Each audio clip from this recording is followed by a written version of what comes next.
Saya mengucapkan terima kasih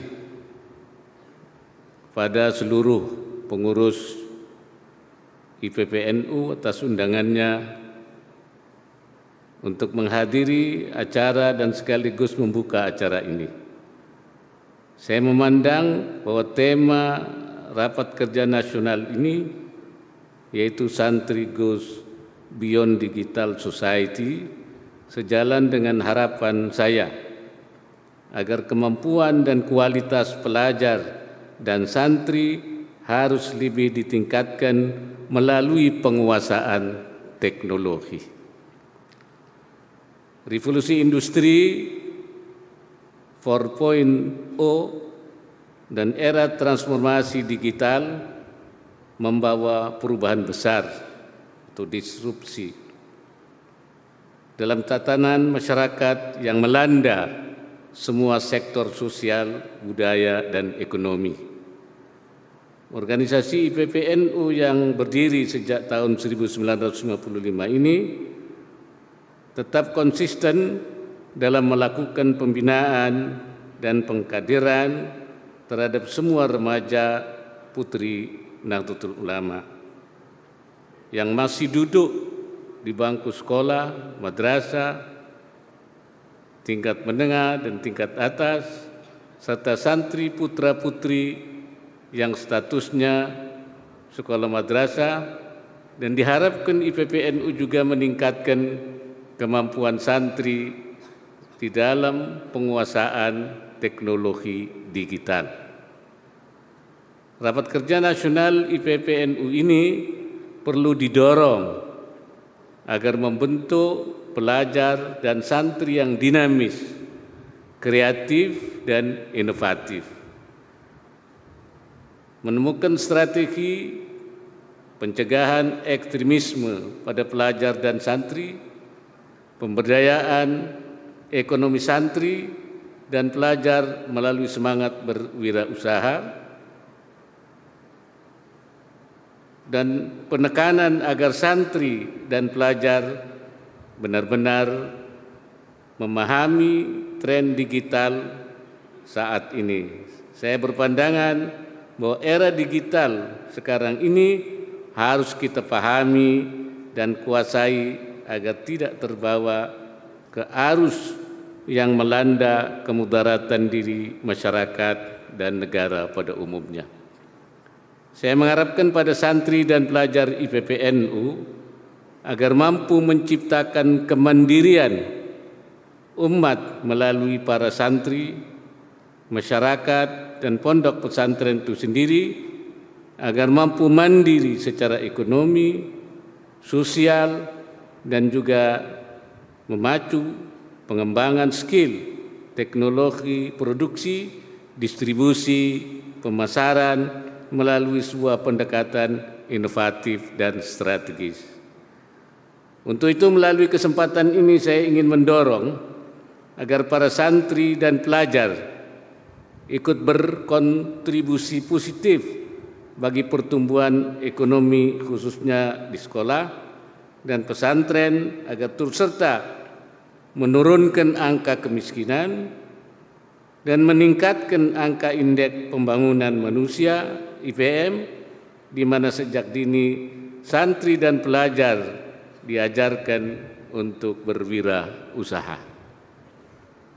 Pesantren dan sekolah-sekolah perlu terus melakukan inovasi agar mampu mencetak santri atau pelajar, santripreneur, pelajar-preneur yang dikhususkan untuk mempersiapkan santri pelajar yang mampu menghasilkan produk mendukung pemberdayaan ekonomi pesantren berbasis koperasi, pondok pesantren, kompontren, dan mendorong alumni pondok pesantren agar mampu menyalurkan inovasinya dan bersinergi dengan masyarakat. Dan itu saya menginginkan lahirnya Gus Iwan. Gus Iwan itu santri bagus, pinter ngaji, usahawan. Karena itu pesantren itu kita harapkan selain dapat melahirkan mutafaqqihin fid din atau i'dadul mutafaqqihin fid din, juga dapat melahirkan rijalul islah, tokoh-tokoh perubahan, tokoh-tokoh perbaikan. Perubahan apa yang harus kita lakukan adalah islah diniyan wa islah ijtimaiyan. Jadi perubahan yang sifatnya keagamaan, tapi juga perubahan kemasyarakatan, islah iktisadiyan, perubahan ekonomi. Oleh karena itu, para santri harus dibekali dengan bekal-bekal selain pintar ngaji, juga pintar berusaha dan mampu menciptakan produk-produk yang bermanfaat. Di sini sebenarnya sudah lengkap. Ada Bu Ida Fauziah. Bu Ida Fauziah inilah yang melakukan pendidikan vokasi di pesantren-pesantren melalui BLK yang sudah ribuan BLK. Ada di Jawa Tengah, ada di Jawa Timur, di berbagai pesantren, agar pesantren dibekali keterampilan dan juga mampu berwira swasta. Ini Bu Ida. Nanti kalau sudah menghasilkan produknya, yang membina ini Pak Teten. Pak Teten ini Menteri Koperasi dan UMKM, usaha mikro, kecil dan menengah. Ini beliau ini yang mengurusi. Jadi ini sudah lengkap ada di sini. Kemudian ada Wakil Menteri Agama nanti yang bagaimana melakukan upaya modifikasi pesantren ke depan. Yang kita inginkan sesuai dengan tema ini bukan hanya santrinya, tapi pesantrennya juga menjadi pesantren digital di berbagai daerah. Saya kira kita mulai dari sekarang. Kalau tidak sekarang, kapan lagi? Harus dimulai oleh kita yang melakukan perubahan itu. Kalau bukan kita, siapa lagi? Ya, itu saya kira sekarang dan kita. Karena itu pesantren saya menginginkan menjadi pusat pemberdayaan ekonomi. Selain pusat menyiapkan para ulama-ulama mutafaqqihin fid din, dan saya mengharapkan bahwa pesantren ini juga melahirkan produk-produk dan juga menjadi pusat pembiayaan dalam rangka memberdayakan ekonomi masyarakat. Sekarang sudah dimulai dengan adanya Bank Wakaf Mikro, BWM itu. Dan ini baru mungkin sampai 3 juta di pesantren. Oleh karena itu saya sudah bicara dengan Pak Teten, kita harus usahakan di pesantren juga nanti basisnya dari 4 juta sampai 10 bahkan sampai 25 juta. Sehingga pesantren mampu memberikan yang bagi mereka yang belum bankable.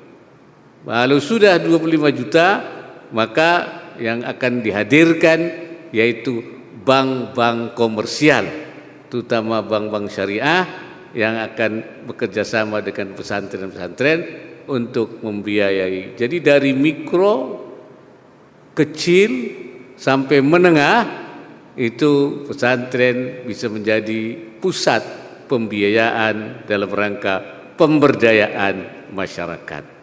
Karena itu IPPNU dan seluruh komponen Nahdlatul Ulama harus melakukan persiapan untuk menjadi pelaku usaha dan yang lain-lain.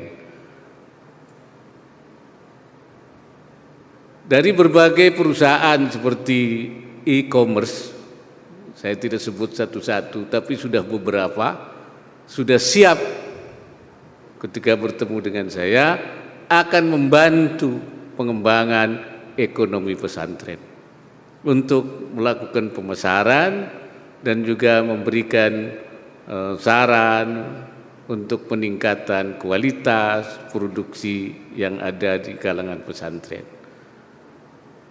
Dan saya lama menginginkan adanya semacam pusat pesantren connect, artinya yang menghubungkan pesantren-pesantren untuk bisa memasarkan produk-produknya dan juga bagi masyarakat yang memerlukan produk-produk itu, di mana ada produk-produknya dan di mana masyarakat yang memerlukannya, maka dengan melalui lembaga-lembaga itu termasuk e-commerce, maka produk pesantren akan bisa terpasarkan bukan hanya di dalam negeri, tapi juga bisa diekspor ke luar negeri. Selain itu saya minta agar IPPNU membantu dalam mendorong dan mengembangkan ekonomi dan keuangan syariah Indonesia, antara lain melalui perluasan kegiatan usaha syariah, mendorong pengembangan usaha-usaha santri sebagai upaya pengembangan ekonomi masyarakat, terutama di kalangan santri, sehingga berdampak pada pembangunan ekonomi bangsa. Pada akhir sambutan saya ini, saya ingin juga mengapresiasi IPPNU dalam menyelenggarakan rapat kerja nasional dan ucapan terima kasih khususnya kepada Ibu Gubernur Jawa Timur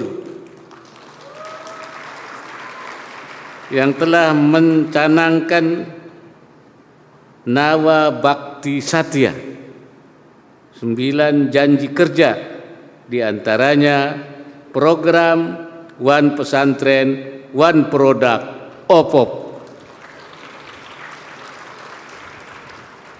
Dan kita akan dorong supaya OPOP ini juga tidak hanya di Jawa Timur, tapi di Jawa Tengah, di Jawa Barat, Yogyakarta, di Banten, bahkan di seluruh Indonesia, sehingga tiap pesantren akan melahirkan satu produk minimal. Saya kira ini usaha yang luar biasa.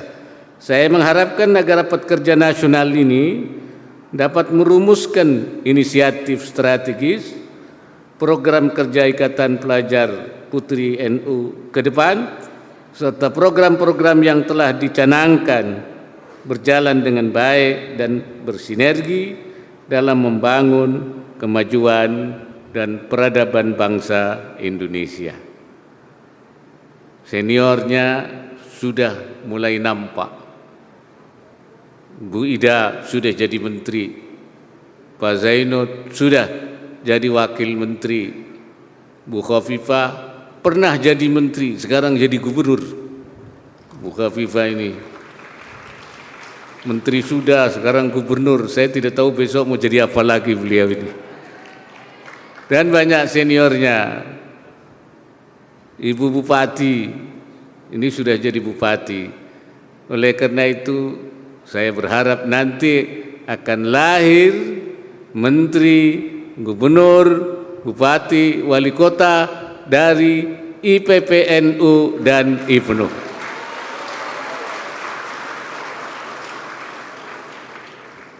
Selamat berjuang. Dengan mengucapkan Bismillahirrahmanirrahim, saya membuka rapat kerja nasional Ikatan Pelajar Putri Nahdlatul Ulama. Semoga semua ikhtiar yang kita lakukan diberikan kemudahan oleh Allah Subhanahu wa taala. Sekian, terima kasih. Aqulu qawli hadza wa astaghfirullahal azim. In uridu illa al-islah wa ma taufiqi illa billah. Wallahul muwaffiq ila aqwamit thariq. Assalamualaikum warahmatullahi wabarakatuh.